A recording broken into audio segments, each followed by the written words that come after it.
अस्सलाम वालेकुम everyone, welcome to my YouTube channel. उम्मीद करती हूँ आप सब खैरियत से होंगे। आज का जो टॉपिक है वो हमारे पास कूल डाउन पर है। इसका पार्ट 1 जो है वो वार्म अप पे था। अगर आप लोगों ने वो नहीं देखा तो लिंक डिस्क्रिप्शन में मिल जाएगा, तो वहाँ से आप जाके चेक कर सकते हैं।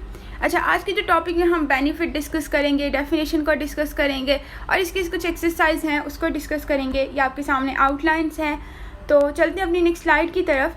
फर्स्ट वन है हमारे पास डेफिनेशन। अब कूल डाउन, उसके बाद पहले हम लोग कॉन्सेप्ट ले लेते हैं कि कूल डाउन क्यों ज़रूरी है। जब हम लोग कोई एक्सरसाइज करते हैं उसके लिए वार्म अप ज़रूरी होता है, ठीक है। अब वार्म अप इसलिए ज़रूरी होता है ताकि हमारी बॉडी जो है वो हरारत में है, हमारा ब्लड सर्कुलेशन सही हो, ठीक है। हमें एक किस्म की हरारत मिले जिससे जो भी हम एक्सरसाइज करें वो हमारे लिए आसानी से हो सके, हमें कोई भी खिंचाव महसूस ना हो, ठीक है। हम उसको जो भी गेम हम परफॉर्म करने लगे उसके लिए वो फ़ायदेमंद हो। अब वो गेम भी कर लिया आपने, वो एक्सरसाइज भी कर ली और आपने वो वार्म अप भी कर लिया। अब अपनी बॉडी को नॉर्मल टेम्परेचर में लाने के लिए, अपनी बॉडी को नॉर्मल स्टेट में रखने के लिए हम कूल डाउन करते हैं, ताकि हम लोग को स्ट्रेचिंग ना हो, हम लोग को ओवर स्ट्रेच करने मतलब स्ट्रेचिंग करने की वजह से हमारे पास मसल्स पुल ना हो जाएं, ठीक है। और हमें कुछ इंजरीज़ वगैरह जो हो जाती है समटाइम्स, उससे हम लोग को प्रिवेंशन होती है। कूल डाउन बेसिकली हम इसीलिए करते हैं ताकि हमारी जो हम एक्सरसाइज जो करते हैं, एक्टिविटीज़ जो परफॉर्म करते हैं, उसके बाद हम अपनी बॉडी को रेस्ट दे सकें, आराम दे सकें, ठीक है। अब cool down is Fairlie easy exercise done after a more intense activity to allow the body to gradually transitions to a resting or near resting state। मतलब कि ठंडा होना, आपके कूल डाउन जो होना है, एक काफ़ी आसान वर्जिश है जो ज़्यादा शदीद सरगर्मी के बाद की जाती है। मैंने आपको पहले बताया, जो आप इंटेंस जो आपकी एक्टिविटी होती है, एक्सरसाइज होती है, उसके बाद उसको किया जाता है ताकि आप आराम की हालत में आ सकते हैं, आपकी बॉडी जो है वो रेस्ट स्टेट पर आ सके। A cool down as it relates to physical activity and exercise is any activity either physical or mental that helps in recovery and physical repair of an individual after physical activity or exercise। अब cool down जैसा कि आपका ताल्लुक जिस्मानी सरगर्मी, ठीक है, आप अगर फिज़िकल एजुकेशन के स्टूडेंट्स हैं, स्पोर्ट्स के स्टूडेंट्स हैं, या वैसे ही आप डेली बेसिस पे एक्सरसाइज करते हैं, तो भी आपके लिए कूल डाउन मोस्ट इम्पॉर्टेंट है, ठीक है। वर्जिश है आपके लिए ज़रूरी है, क्योंकि ये सरगर्मियों के बाद आप अपने फिज़िकली एंड मेंटली आपको रेस्ट की भी, फिर रिकवरी की भी ज़रूरत होती है ना, ठीक है। तो उसके बाद आपको इंडिविजुअली तौर पर जब आप कोई एक्सरसाइज करते हो, आप कोई एक्टिविटी करते हो, आपके मसल्स को मज़ीद रेस्ट करने के लिए, रिपेयर करने के लिए आप कूल डाउन जैसी एक्सरसाइज होती हैं, इसमें लाइट स्ट्रेचिंग होती है, इसमें लाइट जॉगिंग होती है, डिफरेंट तरह की एक्सरसाइज होती है, बहुत लाइट की जाती हैं ताकि आपकी जो बॉडी है वो बिल्कुल एक स्टेट रेस्ट पर आ सके। अब हमारे पास पॉइंट है why cool down is important. सोचने की बात है, हम भाई हमें कूल डाउन करने की क्या ज़रूरत है, हमने एक्सरसाइज भी कर ली, वार्म अप भी कर लिया, बस ठीक है, डन हो गया। बट ऐसा नहीं है, आपको अपनी बॉडी को एक स्टेट हालत में लेकर आना, एक गुड हालत में लेकर आना, उसको एक नॉर्मल स्टेट पर रखना भी बहुत ज़्यादा ज़रूरी होता है। तो cool down after your workout allows for a gradually recovery of pre exercise heart rate and blood pressure. Cool down में भी most important of competitive endurance athletes such as marathon because it helps regulate blood flow.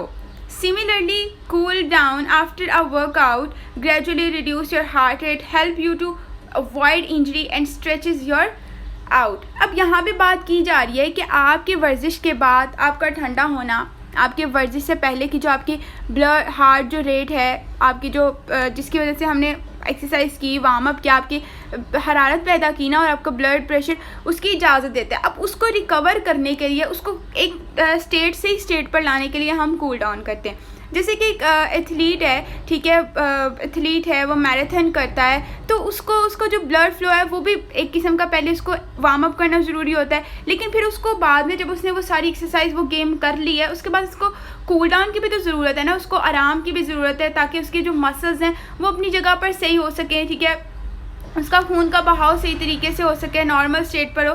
तो ये सारा हमारे पास cool down है basically, ठीक है। और यहाँ पे आपकी जो है, आपको चोट नहीं लगती, आपकी दिल की धड़कन जो है उसको सही कर देता है, आपको चोट से बचाने में मदद करता है, ताकि आपकी जो स्ट्रेचिंग होती है उससे क्या कहते हैं, आपको बेहतर करता है, मज़ीद आपको मोर इन्फॉर्म करता है उसके अकॉर्डिंग, या जो भी चीज़ आप परफॉर्म कर रहे हो उसके रिलेटेड आपके बारे में आपको बताता है। हम कूल डाउन, मैं आपको दोबारा बताती हूँ, हम कूल डाउन बेसिकली इसीलिए करते हैं ताकि हम अपने नॉर्मल स्टेट में आ सकें। अब what are the benefits of cool down?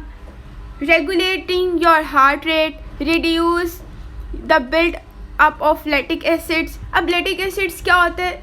ये हमारे पास जो हम लोग mainly produce in muscle cells and red blood cells जो होते हैं ना, इस पर काम करता है हमारे, ठीक है। उसको बिल्ड करता है, आपके बॉडी को अच्छा बनाता है। आगे आपके पास आ जाता है preventing injury like warm up, cool down after exercise helps prevent injury such as muscle tears.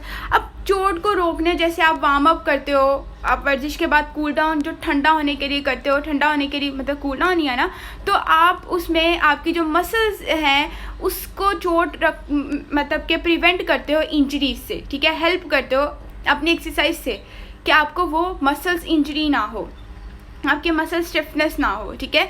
Body restoration, आपके जिस्म की जो बहाली है, ताकि आपकी बॉडी जो है वो एक रेस्ट में आ सके और अपने प्रॉपर स्टेट पर हो और सही तरीके से आप आगे कोई काम कर सको। आपकी स्ट्रेस रिलीफ होती है एंड रिलैक्सेशन होती है, तनाव और निजात और आराम, मतलब आपको जो भी स्ट्रेस है से निजात और आराम रिलीफ मिलता है, आपको रिलैक्सेशन होती है, ठीक है। मसल्स में ज़्यादा टेंशन नहीं होती है। What are the part of cool down? अब यहाँ पे कुछ डायनामिक कूल डाउन एक्सरसाइज हैं, इंक्लूडिंग क्विक जंप्स हैं, jumping in a place, bringing the knees to the chest, hip knee skip, exaggerated the hips and arm in the normal running motion. अब कुछ इस तरह की एक्सरसाइज हैं आप करते हो कूल डाउन करने के लिए, अपने बॉडी को बिल्कुल एक सही सतह पर लाने के लिए, स्टेट पर लाने के लिए। वो हम लोग कितने सेट में करते हैं? आप 15 से 30 सेकंड में करनी चाहिए, जो कि 2 से 3 सेट आपको लगाने पड़ते हैं। अब ये जो आपके पास एक्सरसाइज हैं, ये हम नेक्स्ट आने वाली वीडियो में हम इसको डिस्कस करेंगे, तो आपको समझ आ जाएगी कि ये एक्सरसाइज कौन सी होती हैं या किस तरह हम लोग इसको परफॉर्म करते हैं। तो आप कूल डाउन की एक्सरसाइज कर रहे हो, आप वो 2 से 3 सेट लगा सकते हो, आप उसको 15 से 30 सेकंड के लिए कर सकते हो, ताकि आपकी बॉडी जो है वो बिल्कुल नॉर्मल होना शुरू हो जाए। अब यहाँ पे कूल डाउन कुछ एक्सरसाइज हैं हमारे पास, वही बात आ गई है। Cool down exercise are stretches lower your chance of injury, ठीक है। Promote blood flow and reduce stress to your heart and other muscles. आपको ये प्रिवेंट करती है, जब आप कूल डाउन कर लेते हो, आप light exercise, light jogging, light stretching करते हो, तो क्या करती है ये आपको चोट से बचाती है। चोट के जो आपके चांसेस होते हैं उससे क्या करती है, प्रिवेंट करती है। आपके खून के जो बहाव को वो फ़रोग देती है, आपकी प्रमोट करती है ब्लड फ्लो को, आपके स्ट्रेस को रिड्यूस करती है, आपके जो भी आपके दिल के और दीगर अज़लात पर दबाव होता है उसको कम करती है, आपके मसल्स टेंशन दूर करती है, जो आपके स्ट्रेस होता है उसको रिलीफ करती है। अब ये कुछ आपके पास नीचे एक्सरसाइज हैं, लाइट जॉगिंग है, वॉकिंग है, अपर बॉडी स्ट्रेच है, आपके पास नी टू चेस्ट पॉज है, चाइल्ड पॉजेज हैं। ये कुछ एक्सरसाइज हैं जो हम नेक्स्ट वीडियो में डिस्कस करेंगे और समझने की कोशिश करेंगे कि एक्सरसाइज क्यों ज़रूरी है और किस लिए हम लोग करते हैं। उम्मीद करती हूँ आपको कूल डाउन का कॉन्सेप्ट क्लियर हुआ होगा। अगर आप मेरे चैनल पर न्यू हैं तो काइंडली इस चैनल को सब्सक्राइब कर दें, ताकि मेरी आने वाली हर वीडियो आप तक पहुँच सके। इंशाल्लाह मिलते हैं नेक्स्ट वीडियो में।